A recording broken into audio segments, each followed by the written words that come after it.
Rasa ketakutan dan Sarwenda juga tidak memiliki sosok suami yang melindungi, sehingga wajar bila merasa terancam tanpa maksud menyudutkan.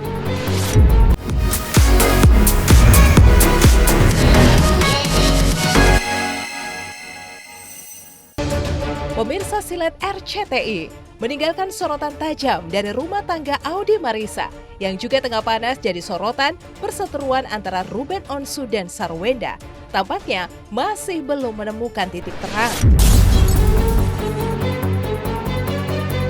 Pihak Ruben menilai konferensi pers yang digelar kubu Sarwenda terkait kedatangan debt collector hanyalah cara untuk memperlihatkan Ruben seolah tidak mampu membayar dan tidak bertanggung jawab. Sebaliknya, kubu Sarwenda menegaskan bahwa langkah itu dilakukan semata karena anak-anak merasa ketakutan dan Sarwenda juga tidak memiliki sosok suami yang melindungi, sehingga wajar bila merasa terancam tanpa maksud menyudutkan. Kami sudah bertemu dan berkomunikasi terkait dengan masalah adanya DC yang datang salah alamat ke rumah S itu, ya. Dan sudah ada sepemahaman antara saya dengan kuasa hukumnya. Dan itu semuanya sudah dibahas, sudah clear karena memang sudah langsung ditanggulangi dan memang juga belum waktunya, belum jatuh tempo, sehingga seharusnya kalau memang DC-nya DC yang benar, nggak akan mungkin. Jatuh tempo tanggal berapa? Tanggal 6 November. Betul ya? Tanggal berapa jatuh temponya? 6 November. DC itu diangkat ke permukaan kan hanya mungkin patut diduga ingin menunjukkan Ruben sekarang lagi tidak mampu bayar, lagi nggak ada duit, atau Ruben itu orang yang tidak bertanggung jawab. Ruben itu orang yang tidak bertanggung jawab. Kami kaget kan kalau misalnya kemudian setelah kami pertemuan itu yang kami anggap sudah clear, tiba-tiba ada preskon tentang DC. Maka pertanyaan besarnya di pikiran kami adalah apa yang menjadi kepentingan utamanya? Apa yang menjadi kepentingan utamanya? Tujuan dari kita sampaikan soal debt collector cuma satu, agar debt collector tidak datang lagi ke rumah Sarwenda. Ya, ke rumah anak-anak, di situ ada anak-anak. Ya, jadi Sarwenda ini takut, kedatangan itu takut. Ya, saya sudah sampaikan kepada Bang Minola pada saat pertemuan, ya kan. Tetapi responnya hanya menyampaikan itu di bengkel. Ya, kami pikir tetap klien perlu kepastian supaya tidak ada lagi debt collector untuk datang ke rumah. Sah-sah aja menurut saya bagaimana seorang perempuan tinggal sendiri di sana ya dengan ya, tidak ada suami, ya tidak ada laki-laki. Lalu kedatangan debt collector takut.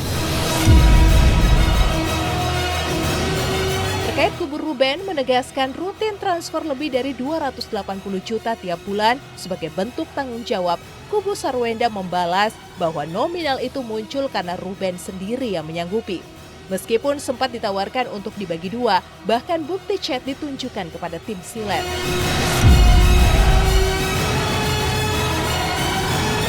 Sarwenda kecewa karena hal yang sudah disepakati diumbar, padahal aset sudah dibagi jelas, rumah untuk Sarwenda, villa dan apartemen untuk Ruben. Ketegangan bertambah saat kubu Ruben kabarnya akan membawa ke jalur yang lebih serius, yang dibalas kubu Sarwenda akan ajukan wan prestasi, tak membayar tunggakan jika Ruben terus mengumbar pembayaran ratusan juta.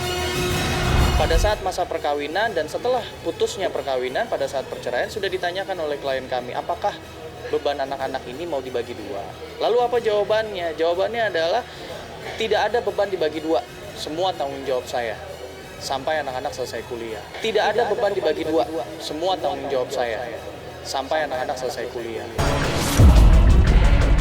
Itulah yang melandasi kami ingin membuktikan bahwa bagaimana mungkin Ruben tidak bertanggung jawab untuk apa yang menjadi kewajibannya dia, sementara untuk nilai-nilai untuk pembayaran yang sebenarnya tidak sepenuhnya menjadi tanggung jawab dia pun dia lakukan dan jumlahnya tidak kecil. Itulah yang menunjukkan kami akhirnya menunjukkan biaya-biaya yang dikirimkan ke S. Ada beberapa aset, di situ ada villa, ada rumah, ada apartemen yang memang sudah dibagi, disepakati bersama, dibagi rata. Rumah menjadi hak klien kami, kemudian villa, apartemen menjadi hak RSO.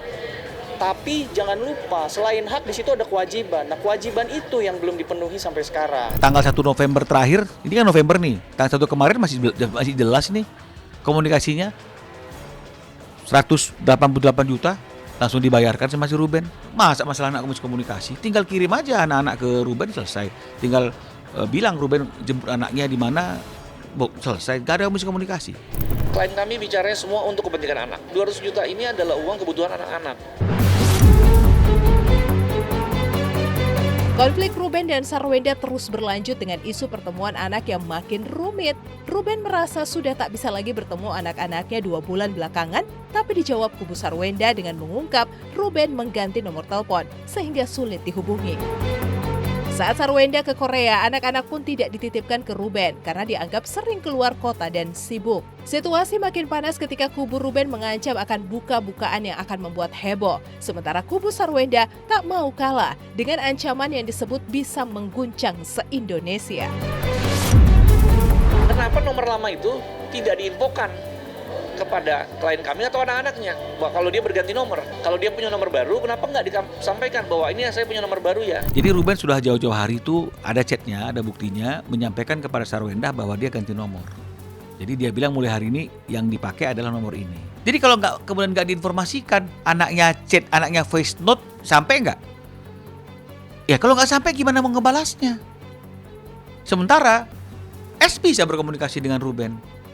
Buktinya apa? Yang sederhana aja, tiap bulan masih lancar tuh. Ini kesannya belum bicara dari awal sampai akhir. Ya, kalau awal sampai akhir dia bercerita, ya bisa heboh lah Indonesia. Kalau awal sampai akhir dia bercerita, ya bisa heboh lah Indonesia. Tanya aja sama kuasa hukumnya S yang menyatakan kalau misalnya S cerita dari awal sampai akhir akan heboh.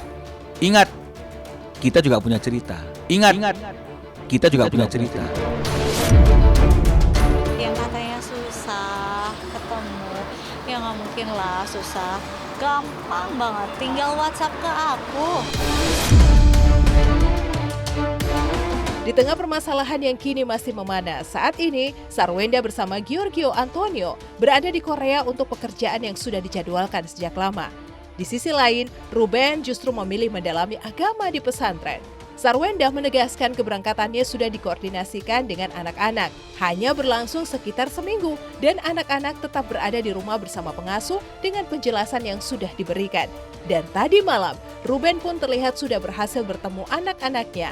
Benarkah ini pertanda baik keduanya berdamai?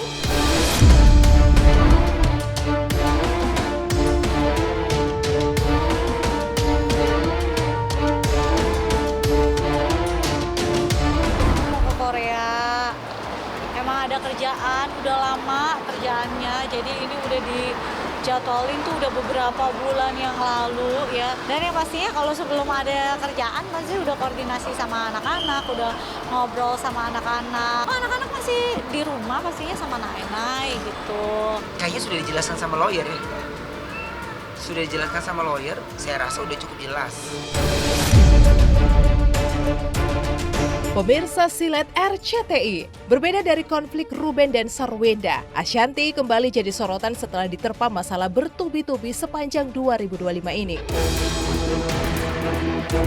Mulai dari kasus mafia tanah hingga konflik dengan mantan karyawan. Meski sudah memaafkan, Ashanti menekankan bahwa proses hukum tetap harus berjalan.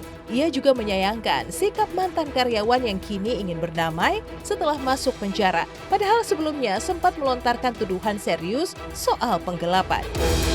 Karena memang aku serahkan semua kan ke kuasa hukum aja gitu. Tapi balik lagi kan memang paling kuasa hukum report ke aku gitu. Katanya ada permintaan ini. Ya kalau aku sih melihatnya sampai sekarang semua itu harusnya mereka lakukan di awal. Kalau maaf, insya Allah aku udah maafin gitu. Tapi proses harus tetap berjalan.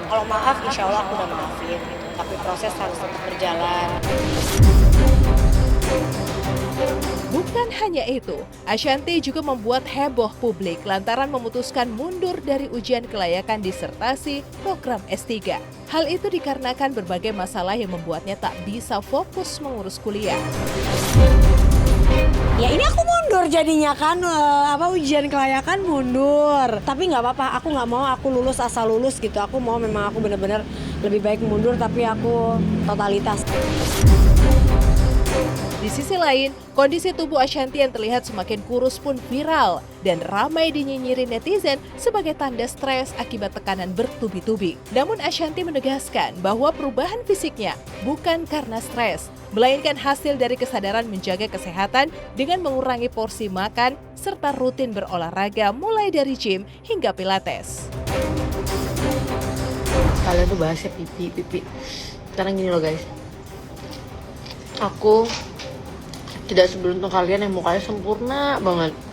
Ya, mungkin kekurangannya adalah kalau aku kurus, aku tuh pipi dulu. Terus aku harus apa? Gimana dong? Ini aku minta sama Allah, kalau boleh milih aku maunya yang hilang pinggul aku, yang hilang ini love handle ya, walaupun udah olahraga gila-gilaan tuh susah banget gitu. Nggak bisa milih mana yang dihilangin. Yang dihilangin sini dulu, tapi sini tembem, aneh kan? Aku sehari olahraga 2 jam, tapi kalau yang aku fokusin aku di weightlifting ya, nge-gym sama pilates, itu yang aku bener-bener fokusin karena aku udah umur 42 tahun gini, lebih butuh buat otot aku.